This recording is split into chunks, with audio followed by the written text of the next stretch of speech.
Welcome back. Well, with us right now from Hoag Imaging Services is the Chief of Radiology, Dr. J. Andrew Keung. Nice to meet you, sir. Nice to meet you as well. Thank you for having me. Yeah, great to have you here. So we're going to talk about the imaging center over at Irvine at the Hoag Health Center. And I was talking to the doctor right beforehand. I'm looking over all the different things that this covers. So tell us first about the department as a whole and what it covers. People hear radiology, they might think, okay, it's just kind of x-rays, but I'm looking here and all the different things that you can kind of scope out is just incredible. Yes, so in imaging, it encompasses the whole life as a person.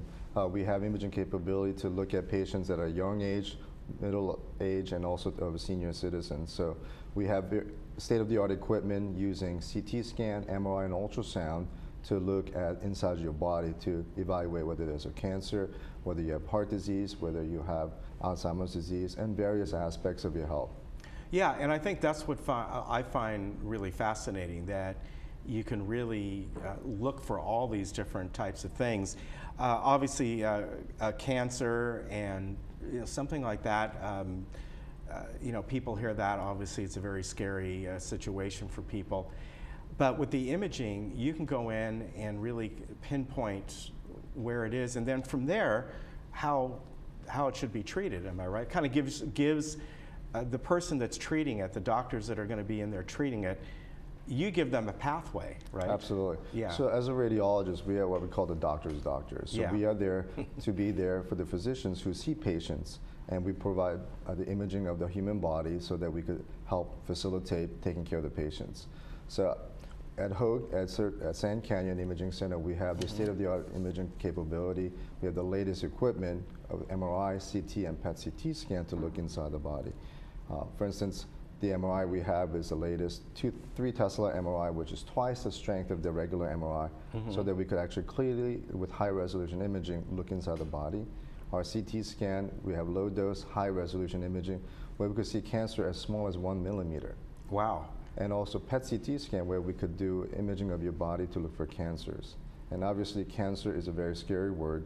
And at Imaging Services, we have various ways to look at cancers. And I could touch upon some of those things. Yeah, please, because you're talking about these different ways of looking for these. How do you choose which is the best one? And is there a point where you try one of them and then decide, no, let's go to the stronger method or find something so it can pinpoint a little bit easier? Exactly. So we look at the medical literature. We've done various studies to see which type of lung cancer or colon cancer, things like that, are best imaged. So looking at lung cancer, which is #1 cause of cancer death in the United States, we use CT scan. We have a program called Low Dose Lung Cancer CT Screening Program, where we use low radiation dose with a CT scan. CT scan is basically a series of x-rays taken in various angles, and we make cross-sectional slices of the human body, specifically the lungs, to look for lung cancer. The CT scan we have produces 1/6 the radiation of the regular CT scan you have in the community, because we're only looking at the lungs.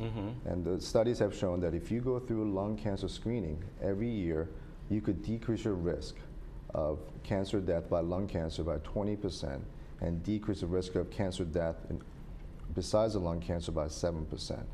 So if you are above age of 55 and between 77, if you have smoked greater than 30 pack years in your lifetime, and if you're a current smoker or former smoker for the past 15 years, you're eligible by Medicare to get this low-dose CT scan. Then we could determine whether there is a nodule, like I said, as small as a millimeter, sometimes it's bigger. So we could determine whether you need to be seen by a pulmonologist, potential surgeon, so you could have better options. Oh, very good. Yeah. The thing about screening is that you want to detect it early on. Right, of course. Yeah, because patients that have present with symptoms, most people say, I don't have any symptoms, I probably don't have cancer. But if you do have symptoms, it's already spread. Now, is there any reason for people, you hear over the years about these whole body screenings and things like this, where people can go in and get these, and I've always wondered, do those things work? And what I'm talking about is not somebody like you just talked about that has a propensity for cancer, either historical or they they smoked or it may be. You know, you hear about these types of screenings. You know what I'm talking about. Yes. They get advertised and all this. Is this a type of a thing that people can do there? Is it something they should do, or is it something because of you know, using an X-ray should only be done when their physician feels like, you know what, there's a reason for it here? Right. So about 5 to 10 years ago, this was pretty in vogue. A lot of patients, and there were a lot of imaging centers that provided whole body scans. The problem with the whole body scan is that people that are young and people that don't have real indications for them get imaging done. So sometimes we notice that we found things that doesn't mean anything. For instance, if you're not a smoker, you don't have any risk factors for lung cancer, we find these small nodules, and what do? It's too small to biopsy to see if it's cancer. You just have to follow them. Then you would have to get serial CTs every year for the rest of your life. Okay. So that means that you're going to get too much radiation in your body, so we don't know what to do with it. Same thing with the other body parts, and we just didn't know what the clinical significance of these things were. So it's not indicated for patients. You could talk to your doctor about what the appropriate exam will be. Okay. All right, very good. Also, coronary heart disease, of course, is one of the major factors causing death in folks. And this is something that you can look at as well, right? That's correct. So heart disease obviously is number one cause of death in the United States. So you could talk to your doctor about the risk factors. You could look at your cholesterol, and you could look at the other blood tests to see what your risk is. But in imaging, we could actually look at your arteries that supply blood to your heart. Okay. So it's called coronary calcium scoring CT scan. So we look at the calcium buildup in your heart along the coronary arteries to determine your risk and the extent of disease. It's a quick 10-minute scan. You lie down on a CT scan, and we synchronize your heart with the CT scan, and we look at your coronary arteries, and we determine, looking at your age and gender, where your risk is compared to your general population. Okay. And then you could decide on getting a medication or have a lifestyle modification. Okay, now again, with something like this, would you only do this with somebody who is in the high risk factor after their primary care physician got their information and thought, you know, this might be something that you need? Or is this a type of scan that once you reach a certain age should be done every 2 or 3 years? Right, so these are done in patients who have unknown risk or moderate risk. Okay. What I mean is that patients who have known small risk of heart disease, whether you have high cholesterol, you have hypertension, diabetes, and also a woman above age of 55 and men above age of 45. You should talk to your doctor about getting this screening done to look at the degree of calcification. Okay, so, all right, so that's good to know. Now, here's something that I found surprising that I didn't realize that you can detect certain kinds of symptoms, but for cognitive impairment, like Alzheimer's disease. Scanning can help with that as well? Absolutely. So typically Alzheimer's disease, the way you assess that is with neurologists who's trained at Hoag Neuroscience Institute, where they take detailed history of your clinical symptoms and also family history. But in imaging, we actually take a direct look at your brain. There are two main reasons why we look at it. First is looking at the structure of the brain using an MRI to see if there's any evidence of stroke in the past, whether there is, which could also cause dementia. Look for any tumors, and also degree of atrophy, a shrinkage of your brain. Okay. And the distribution of the shrinkage will help us understand whether it's Alzheimer's or other causes of dementia. Oh, interesting. And also we have what we call PET-CT scan, which looks at the metabolism. PET stands for positive emission tomography, where we're looking at the metabolic activity of your brain to see whether there's discordance, meaning there is structurally intact on MRI, but there is decrease in activity that controls your brain function. This allows us to detect your potential cause and also whether you have early signs of Alzheimer's disease before you do an MR.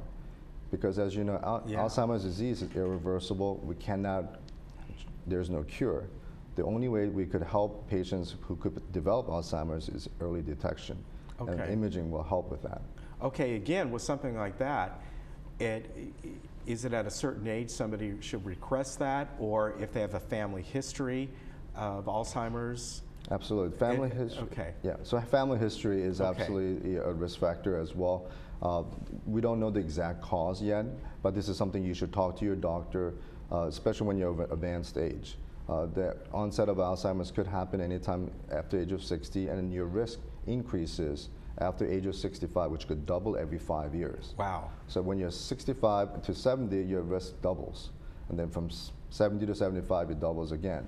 And if you have certain risk factors, then your risk is higher. So it's important that you talk to your doctor before your onset of symptoms. Okay. Because sometimes these symptoms are very subtle. And if you talk to one of your doctors, and they could help you go through the process. Very interesting. Yeah. And also, as far as liver disease goes, you can accurately estimate the degree of liver fibrosis. So explain that. Yeah, so chronic liver disease is prevalent in our community, whether it's from alcoholism causing what we call liver cirrhosis, or whether it's from hepatitis B or hepatitis C, as well as fatty liver. This is turns out to be the most common cause of liver disease, is fatty liver disease. So these things could cause a damage to the liver and then cause you to have potentially cancer. Okay. So what happens is the way you could determine whether you have liver disease and significant fibrosis, prominent scarring of your liver, is through a biopsy, which is an invasive procedure where you have to put a needle in. But now we have imaging capacity called ultrasound elastography, where we could determine non-invasively whether you have degree of fibrosis, so that we could determine what kind of treatment is necessary, whether you have to be on certain type of medication before you have that invasive procedure and before you develop a cancer. Wow.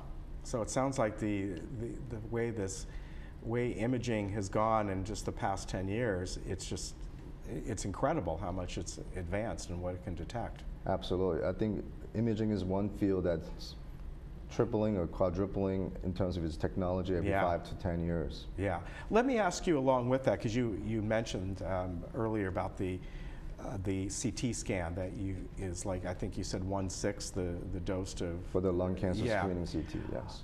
People might ask about that. Well, you know, all these scans and going in, what is my risk factor just from these type of scans?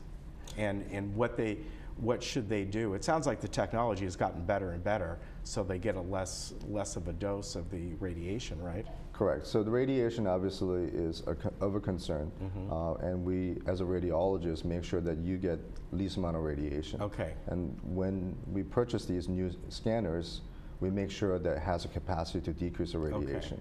So, for instance, the low dose CT scan for detecting lung cancer and screening lung cancer, we set up that it's a 1/6 the radiation of the regular CT scan. What does that mean? Is that the radiation that you get from CT is equivalent to having 2 flights, transatlantic flight from New York to California ×2. Okay. It's a very small amount of radiation. Right. Because there is a natural radiation that's out there from the soil and from the atmosphere. Right. So it's basically similar to that amount. So it's very minimal. But obviously, if you have to get CT scans multiple times, depending on your medical condition, the dose is cumulative. So we keep track of your dose, and we also try to minimize the dose for you, so that every time you get a CT, that if you don't need to get one, you don't need to get one. Yeah, very good point. Thank you very much. This has been fascinating. Thank you. I mean, all the different things I did not realize that you would use imaging for, like Alzheimer's. I didn't even realize that. So, fantastic. Great. Now, you oversee the Irvine Health Center for imaging services, and I understand Newport as well.